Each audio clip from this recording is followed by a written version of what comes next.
Good evening. This is Linda Hiemer, and welcome to tonight's webinar/podcast series on the Online Masters of Legal Studies program in Compliance and Risk Management with Seattle University School of Law. We value your time and hope you enjoyed tonight's session, and thank you for joining us. As the Senior Director of Graduate Law Programs, I oversee all graduate level master's as well as postdoctoral programs for the law school, both on campus and online. I am most excited about our online opportunities, especially in light of the global pandemic and the challenges of adult learners that they face in making time to come to a campus. So hopefully you'll learn a lot about the program, and you won't be hearing from me. You'll be hearing from an actual student, and we're thrilled to have that as an opportunity for you to hear from and ask questions from one of our students. Tonight's guest is Anne Bayerkohler, and I'd like to let Anne introduce herself and tell a little bit about herself. Hi, thanks to everyone for joining, and I'd like to thank you, Linda, for giving me this honor to be a representative of this program. I'm very proud and honored to be part of the first cohort of this program. I've been in IT, which is now cybersecurity, since the late 90s, and have worked my way into this really weird niche where I work on risk and compliance and also quality within cybersecurity, and cybersecurity specifically in services. So that deals a lot with policies and procedures, corrective actions, and making sure that we have documentation that's needed to verify those risks. I've been a senior quality internal auditor. I have also worked tirelessly to bring more women into this field. I am the co-founder of an organization I call RISE, which stands for Recruit, Influence, Support, and Educate, and that's to get women, more women into cybersecurity. And I'm also part of our inaugural, at the company that I work, I'm part of our inaugural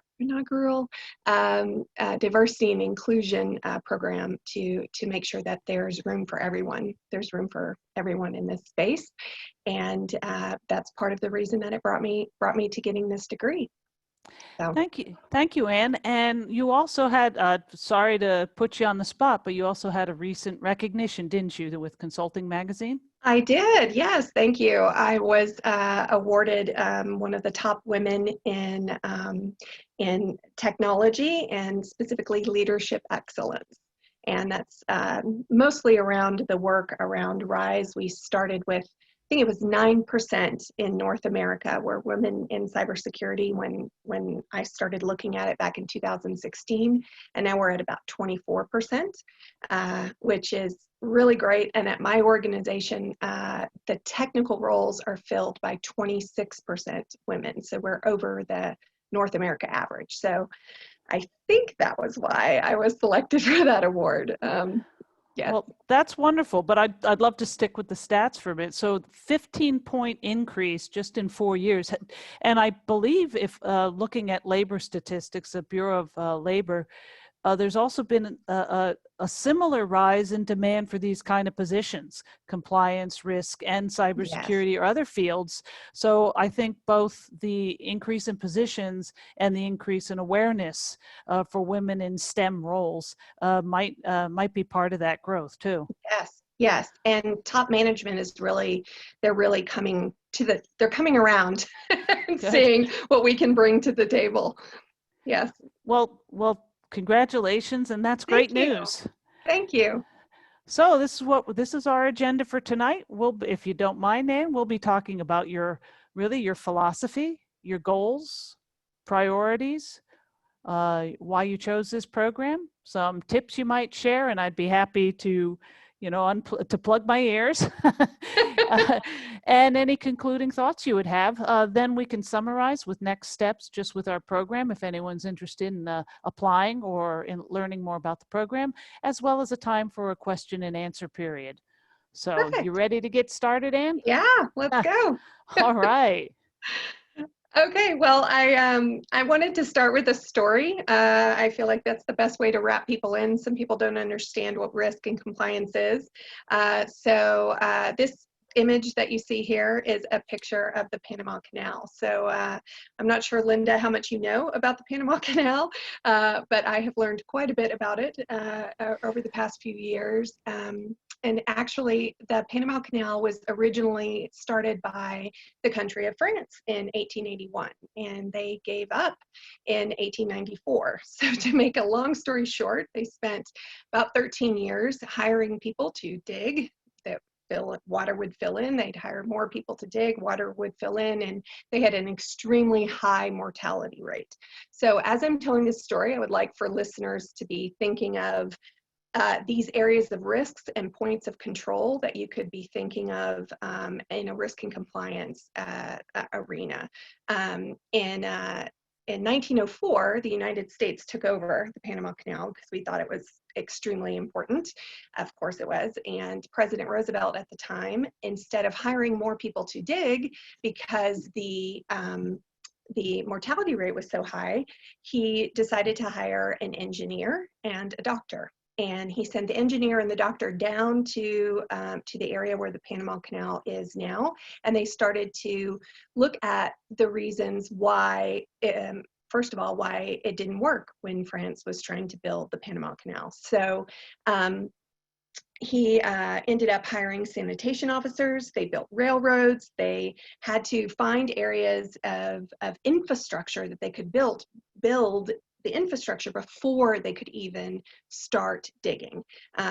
You know, the dirt, we had to find some place for the dirt to go. And as water would come in, it turned out the water was stagnant and there were mosquitoes and people died of yellow fever and malaria. And so they were killing off their entire workforce just simply because they didn't have those railroads and those things in place. And so without having that infrastructure, they created a lot of risk for themselves. And then of course, I mean, today, in today's world, if you knew that you were going to start a job and you were immediately going to be killed or in some cases just burned out is what happens in service industries, is you get really burned out when there's not an infrastructure in place, then that is likely not going to be a job that you take. So what risk compliance, that's how I look at my philosophy around risk and compliance, is making sure that the infrastructure is in place for the organization that I'm working for and for the people that are delivering the services in the industry in which I work. And the United States is moving more towards the service industry every day. We talked about that a little bit at the top of the hour. There's just not as much manufacturing. And so with services, we have to look at these risk and control areas and the compliance areas very seriously because we're dealing with people. Thank you, Anne. And what comes to mind is, yes, I am familiar with the Panama Canal as a historian and a lover of history, but even more recent, we look in our greater Seattle area when the infrastructure or corners are cut. You look at Boeing and the MAX jets. Yeah. And of course, now that we're facing challenges with remote work and cybersecurity risks during COVID-19. So having that foundation, just because you're a techie, doesn't mean we can't learn from history and learn from previous mistakes and blame it on the French. Yes, exactly. All right. You ready to move to the next slide? Next slide. Next slide. So I wanted to tell you a little bit about my personal goals and why I chose this program. So if you go ahead and click the next area, obviously the first reason I came to this program is for professional growth. As I said, there aren't very many women in this field, and I wanted to make sure that I had a seat at the table. I kept questioning, why wasn't I growing in my field? And I found myself watching a lot of television at night. I'm very effective at what I do. Obviously, being in quality, I find areas where we can be effective and efficient. And so but I did still want to move up, and I wanted to move up in my career. So how was I going to do that? And I thought, well, the best way to do that is to work on a master's. So what is my sphere of influence? Where is it that I can improve? And so that's kind of where I started when I started looking at this program. If you can go to the next bullet. I wanted to have an increased understanding really of what risk and compliance meant to top management, really more the C-level, C-suite, and even at the executive VP or VP level, what it would take really for me to have that visibility, to bring the things that I knew in my gut were problems and issues. Just like if we go back to the Panama Canal analogy, people must have known somehow that it was the water that was causing those issues, right? That it was, they just couldn't get the water out of there, and these mosquitoes must, you know, they were dying of malaria. It had to be related to that. So someone must have had a gut reaction, and yet they didn't really have the data that they needed to get it to the right people. And so that's what I wanted to do, is really to find a way to get it, to have an increased understanding of what risk and compliance mean. And can I interrupt Yeah, just go right briefly? ahead. You know, you're talking about professional growth and you needed a master's, and of course you are a leader in bringing more women into the field. What is your undergraduate degree in? Actually, it's in English literature. People come into cybersecurity and into risk and compliance in very odd ways, I've found. For me, my degree, I started actually in InfoSec before I went to college. I got really tired of information security. I was a Unix administrator, and I said, you know what, I want to read all day. And I went back and got a degree in English. And then I taught for 4 years and realized that really didn't pay the bills, not teaching in inner city school. And that was a very hard job, hardest job I've ever had. So I found myself back in InfoSec. Well, this kind of brings us to your next point, doesn't it? Yes. I had a mentor once actually who asked me this question, what drives my energy? And so that's what I would say to anyone who is on the call, is really, if you're thinking about a move in either in education or in your professional life, it's really looking at what is it that makes you feel successful every day when you come to work. No one wants to roll out of bed and hate their job. A lot of people live that way, and I didn't want to live that way. So what makes me feel good every day? What makes me feel successful? And I started to ask those questions, and what really that came around to was my superpower.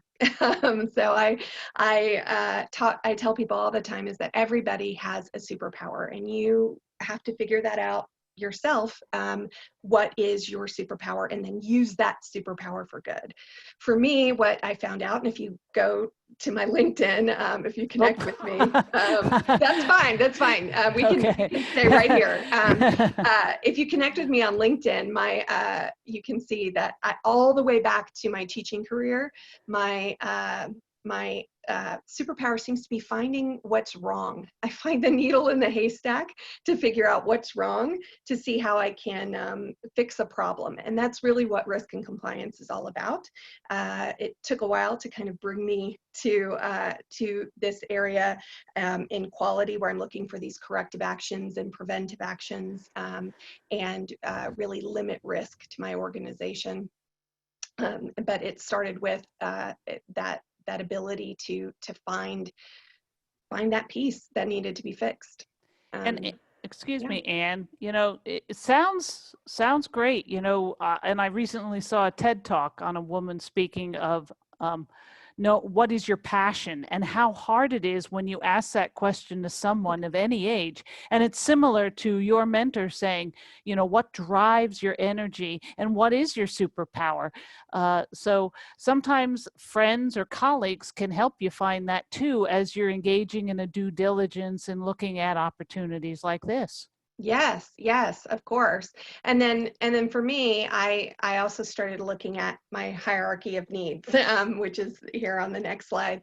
First of all, I'm a working mom. I started off as a single mom when I attended college the first time. I was a single mom, and now I have two children, and I have a very supportive partner. Thank goodness. He does most of the work, actually, I think, when it comes to the house. But you always start with family and then self. It's that whole idea of you can't, you have to put on your own oxygen mask first before you can put on someone else's. So for everyone, I think the number one or number two thing is always going to be yourself or your family.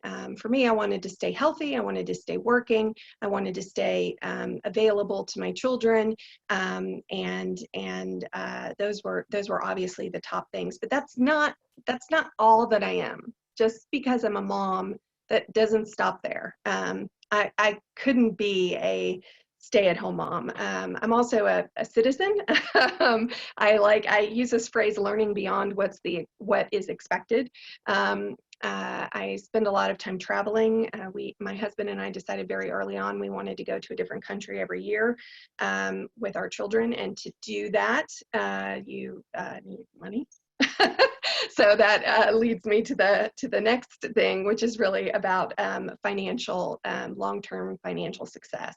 So as I look at being a good citizen, I also try to use my superpowers for good when it comes to either the workforce or I did want to mention, I was talking to, we had a street party over Christmas before COVID-19 happened, and I live in Texas, and my local House representative happened to be there. And she said, "What do you think is the most important thing that I should be focusing on?" And I said, "Well, I think most people would tell you health or education, but I'm going to go a different direction, and I think it's privacy. I think it's privacy in the cloud, and I think that there's CCPA, which is the Privacy Act in California, and then there's GDPR out of the UK. How come Texas doesn't have something like that? We should be leading the pack. We're one of the largest states, and why aren't we doing that?" And I think it was an unexpected discussion that we had.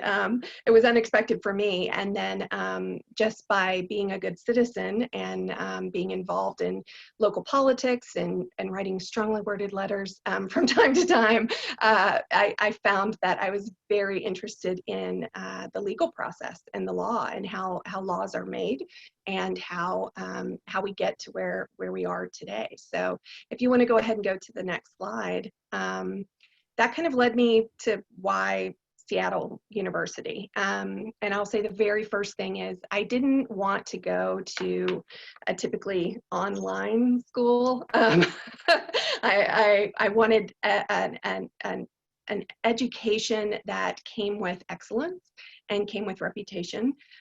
However, I've worked from home since 2007. I've worked remotely for, a long time.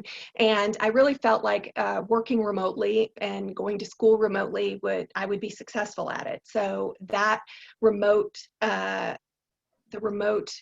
the online portion of what Seattle U offers gave me the flexibility of what I needed to continue in education while living in Texas, working out of Denver, sometimes going into Bellevue, which is near Seattle, and also raising children and wanting to travel. I have a very busy work life anyway, and so this and our offices actually go from the West Coast all the way to Manchester in the UK, and so we require travel, and so I wanted to be able to continue school without having to worry about being in a physical location, and Seattle U came with that reputation along with that flexibility, and that was very important to me. If you want to go to the next slide. What comes with a school that has a really good reputation is also hard work and study. I will say that I consider myself a writer, and I took one of the very first courses we take in this program, and in the first cohort is about writing, and honestly, it was the first B I had ever received in my life, and I really felt hurt by that B. But what I discovered in talking to the professors, who were very open and very honest, and very willing, they have open virtual doors to talk to you. They said, well, you know, every time you think you're being objective, you're really giving us your opinion. And I thought, oh yeah, no one that knows me is going to think that that is an error.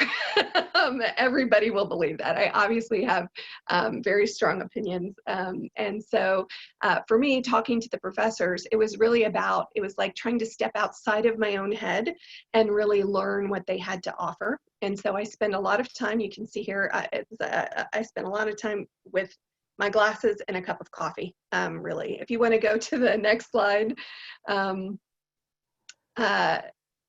This is just an example of, you can see the books are just old, old encyclopedias. So the way that I approached education here at Seattle U, if you want to go to the first bullet, is first of all, building that remote office. I'm lucky because I work from home. You really have to create a space in which you can learn.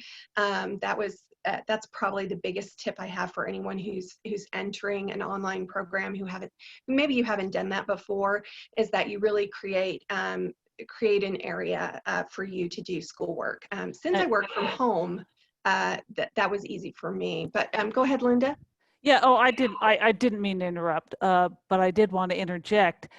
That's a great point. I'm 20 years in online education, both teaching and administrating, and we always tell people and their partners, their family members, find a learning space and let people know, say mommy or daddy, or hey, when I'm in this space, I'm actually studying.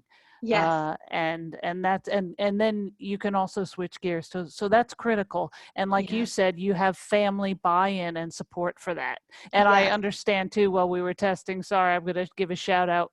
It was your daughter that suggested that plant behind you too. So again, when you have your family all in to help, when you could be playing with them or binging on Netflix this time of night, Yes. they're supporting you. And that's just so critical too for people who are taking this journey. 100%. And just really carving out that. But right now, I have a family that's probably about maybe 50 feet away eating dinner right now.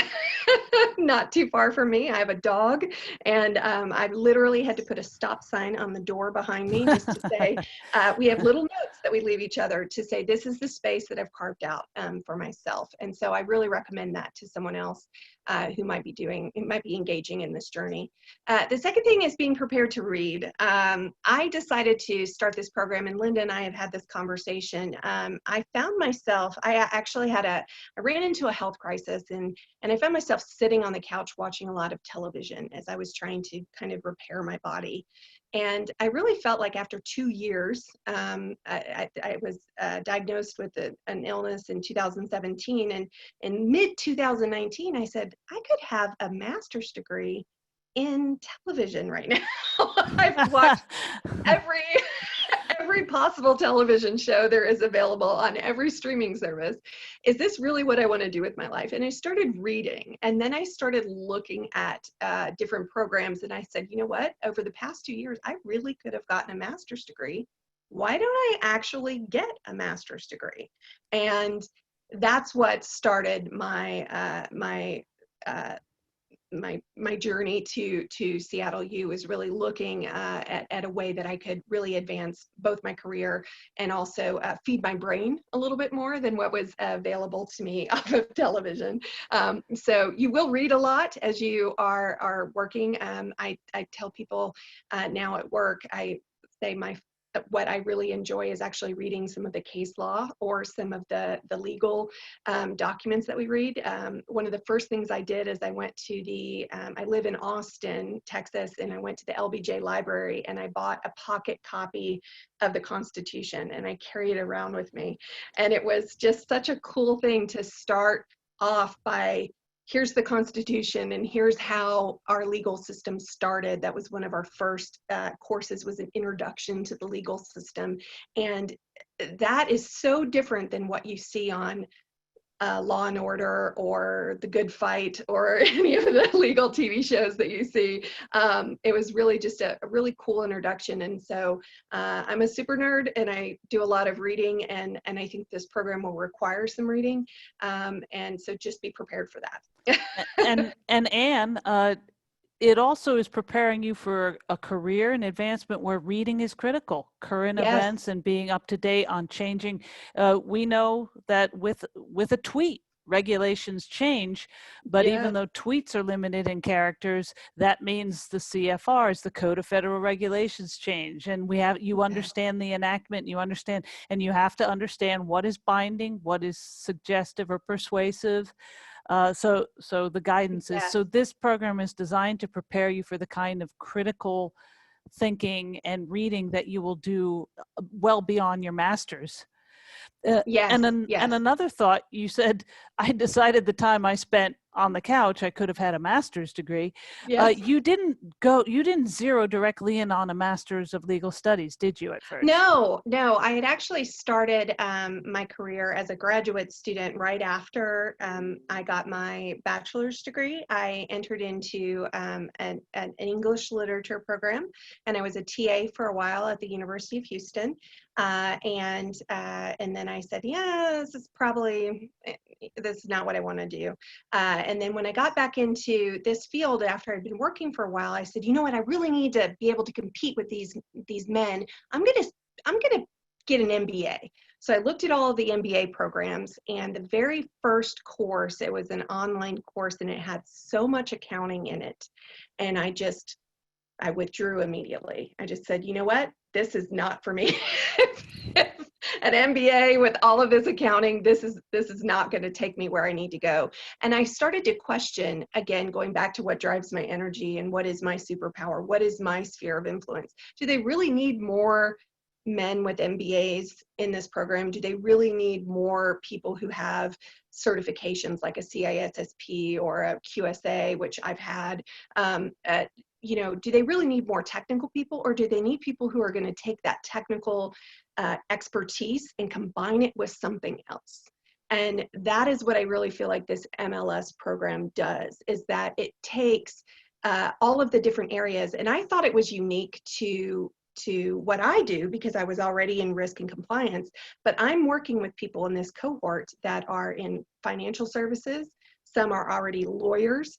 Some work in one of the gentlemen I've worked with, he's been probably my closest ally, I guess, going through this cohort through these past 3 semesters, works in the mariner field, like, on with the Port Authority and with big ships on water. And that's so foreign to what I do, and including even people working in real estate and things like that. And yet we're all in the same space looking at all of the laws and the rules and the guidelines around contractual compliance and regulatory compliance. And that transfers to multiple fields. And so for me, that is what was really important. And like I said, I've developed a fellowship with this cohort. They've become very important to me, this group of people.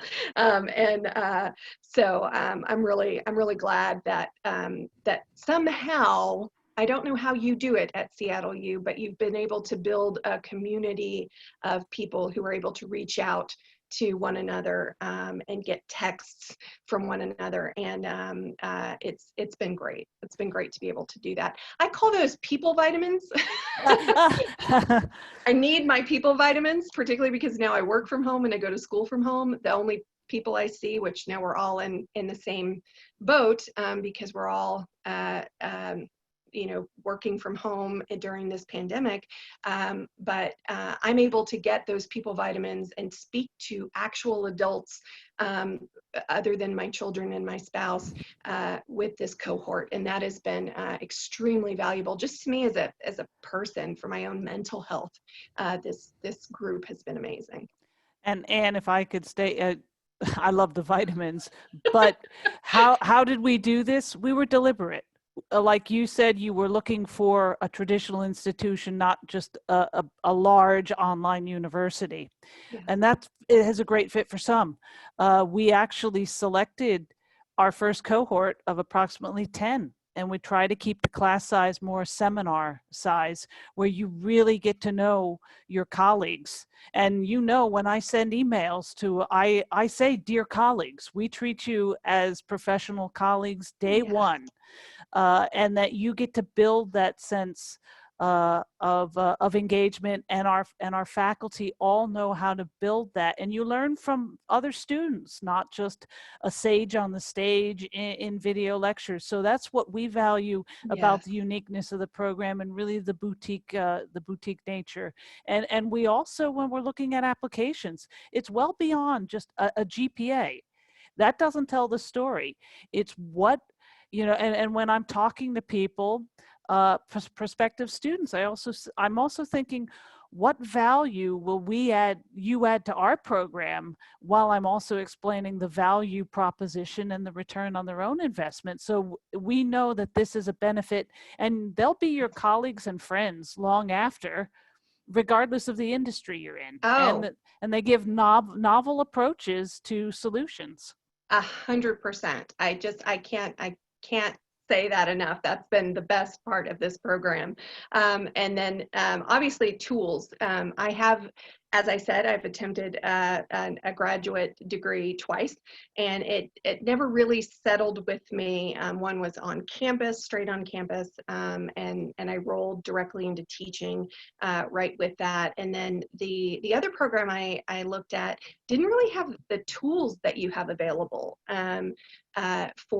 For us, there are a lot of this is an asynchronous. I think people who are looking at this program, asynchronous versus a synchronous program, meaning that if you cannot attend at that exact moment, there are live classes, but if you cannot attend at that exact moment, there are usually, it's recorded and you can come back and look at it later.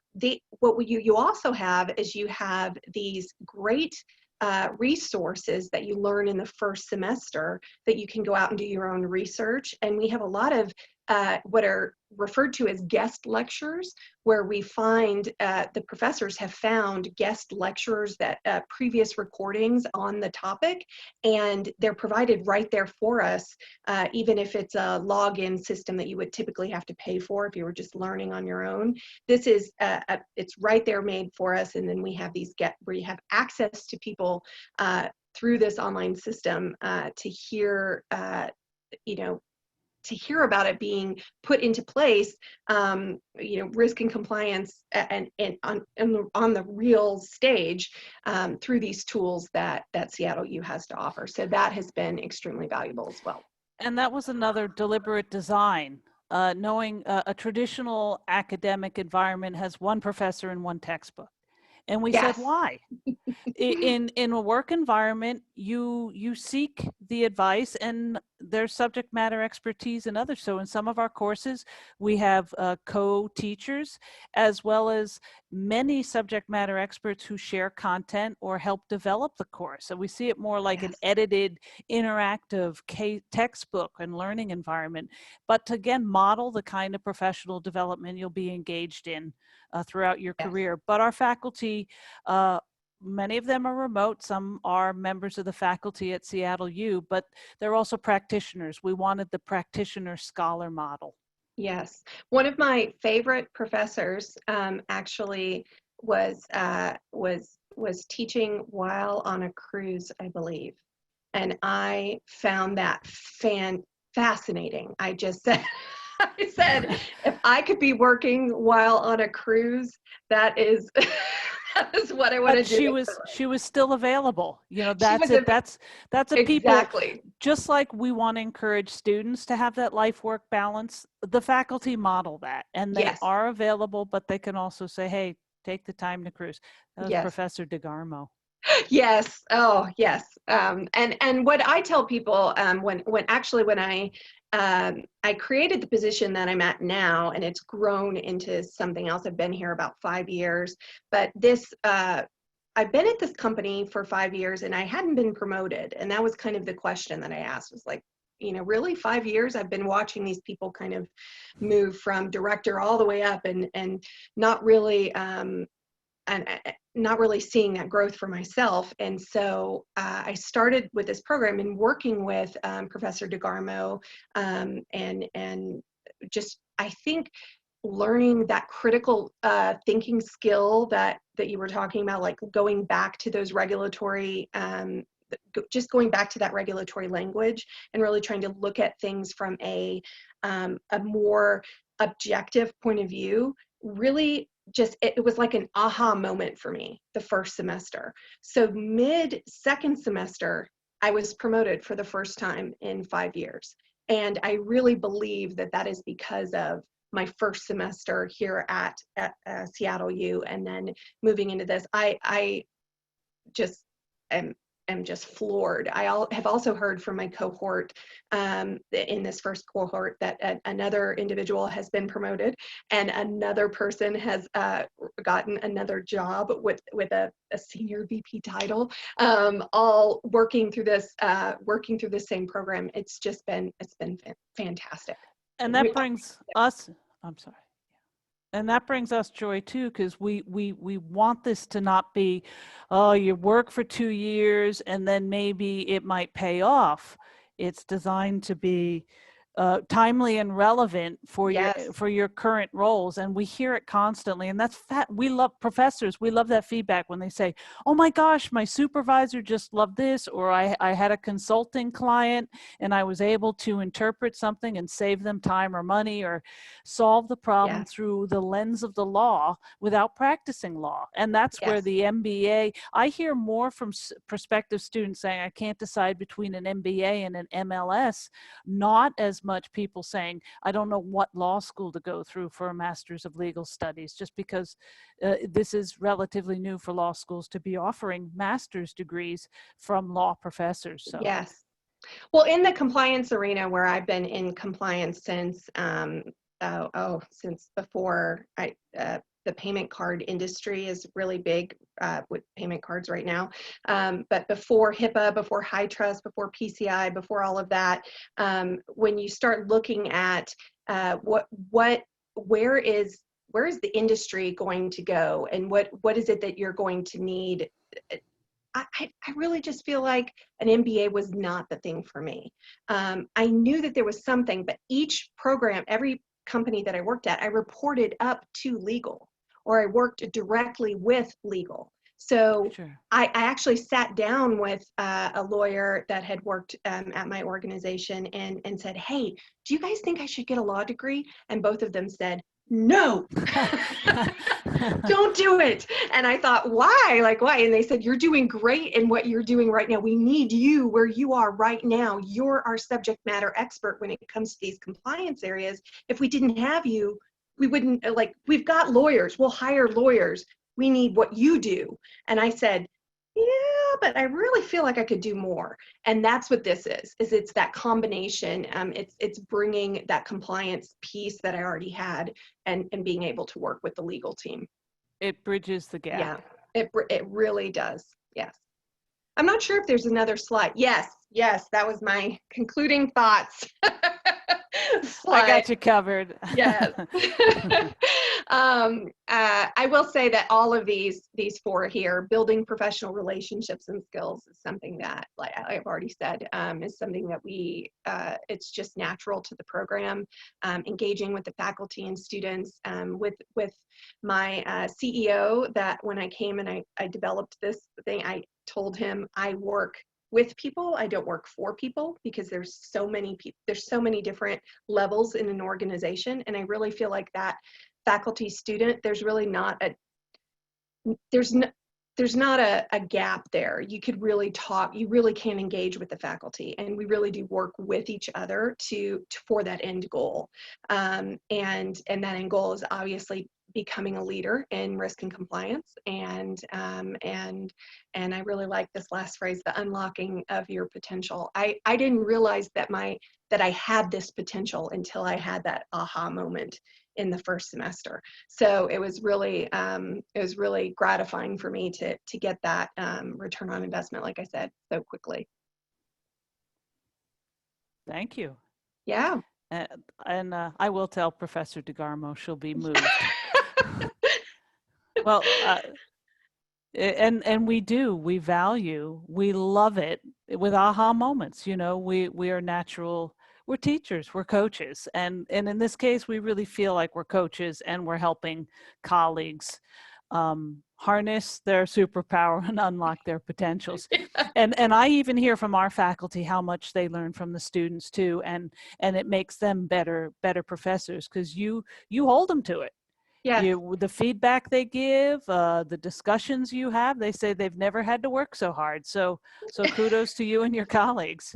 So yeah, I learned from all of these, the professors and like I said, my colleagues, my students, the cohort that we work with. I learn from them every day. And we learn from you, and that's really what an educational environment should be like, virtual or otherwise. There's nothing distant about this. This is just learning. Agreed. Yeah. Thank you. Yes. So next step, for those of you who might be intrigued and want to learn more, this is a fully online part-time program. It's 30 credits long over 2 years. It's a trimester program. You get a little break in between. Right now, Anne is in her summer term. So if you'd like to talk to me about your academic and financial aid options, you can contact me directly. We will respond to all of your inquiries, and hopefully you'll enroll with us and begin your journey, and someday call Anne a colleague and an alum and a friend. Yeah. Our deadline to apply for the fall term is August 8th, and the fall term starts September 8th. So we have about 3 weeks left for applications and about 2 months before we start our fall term. We also have a spring term start in 2021, which would start in January 13th. So if you're not yet ready, you can at least talk about possibly in the spring. I'll just say one thing. When I talked to Linda, the very first conversation I had with Linda, I said, I'm not sure I'm quite ready. And she said, really? Aren't you though? Some kind of conversation that we had, and Linda kind of talked me into starting right away. I wanted to put it off until that January, but I really, and then I thought about it. I thought, no, I want to be part of this first cohort, and I'm really glad that I did. That first conversation that you had with me, I think I was picking up my daughter at the time, and I thought, I'm a mom, I'm working, I don't have time for this. I'm watching Netflix in the evening. I don't have time. And you talked me into changing my life, really, and so that's been wonderful. Thank you. I couldn't have put that better on a PowerPoint slide. This is my contact information. And we will be sharing some next steps for those of you who would like to talk to me. You can call me directly at 206-398-4268. And please understand that because I am working remotely, oftentimes that line will go to a voicemail, but I then receive an email directly and we will respond promptly. Or you can contact us at lawgraduateonline@seattleu.edu. And people can reach me through LinkedIn. If you look up anyone with my name, it is only me. There's no one else. There's only one Anne. There's only one Anne Bayerkohler. That's true. So, and I am seeing, I'm looking at some questions, and okay. Yes, Melissa, how best to reach me? Again, hopefully you got the phone number. Also, an attendee, Melissa, is thanking you, Anne, and your excitement for Seattle U comes through, and I think that's part of her knowing her passion and following it. That's true. I'd like to take the credit, but I'd rather say that we help unlock the potential in all of our students. Yes. And I also blame a couple of my cohort. I'm just going to throw it out there that there's a gentleman, Tej, and then another woman, Cynthia, Neely, and just, I mean, so many. I can't list everybody, but just the attention to detail and the information that the team provides. It really is an awesome atmosphere. Thank you, Anne. I'm going to, well, we've already started the Q&A, Yes. but I'll look to see if there's more typing. But again, for anyone who's attended, I'm happy to answer questions, or colleagues of mine, and we are available, and we would be happy to schedule times to speak evenings or weekends too. While you think about this, the application process is available online.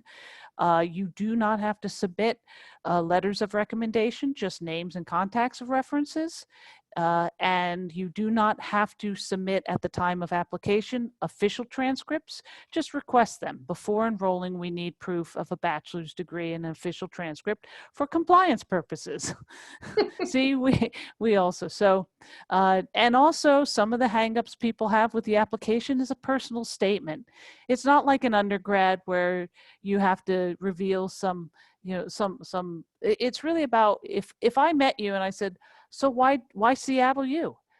Just in a few words, why you are looking for this program in us. And some of the examples Anne gave are truthful.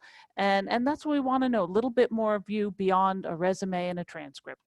I think I titled mine Street Cred. That was my, if you remember that, said why Seattle U, why come? And what I wanted was what you call street cred. I feel like I have the knowledge and that gut kind of reaction, but people really weren't listening to me. And something about saying, I'm in law school, and this is what I learned at law school, and here's what I can bring to this. This is something about that just changed the conversation. And I think even my upper management really understands that I am 100% in this field. I'm 100% in risk and compliance because of this dedication to this program as well.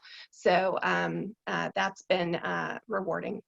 Also. But I'm going to call you out, Anne, because I do remember your personal statement that your confidence came through. Like, I do know my industry. I just need the street cred. So but part of it was, come on, you are going to learn something too. So it's not just what you thought you needed, the street cred, but you also are learning you're learning to process and solve problems through a lens you never had before.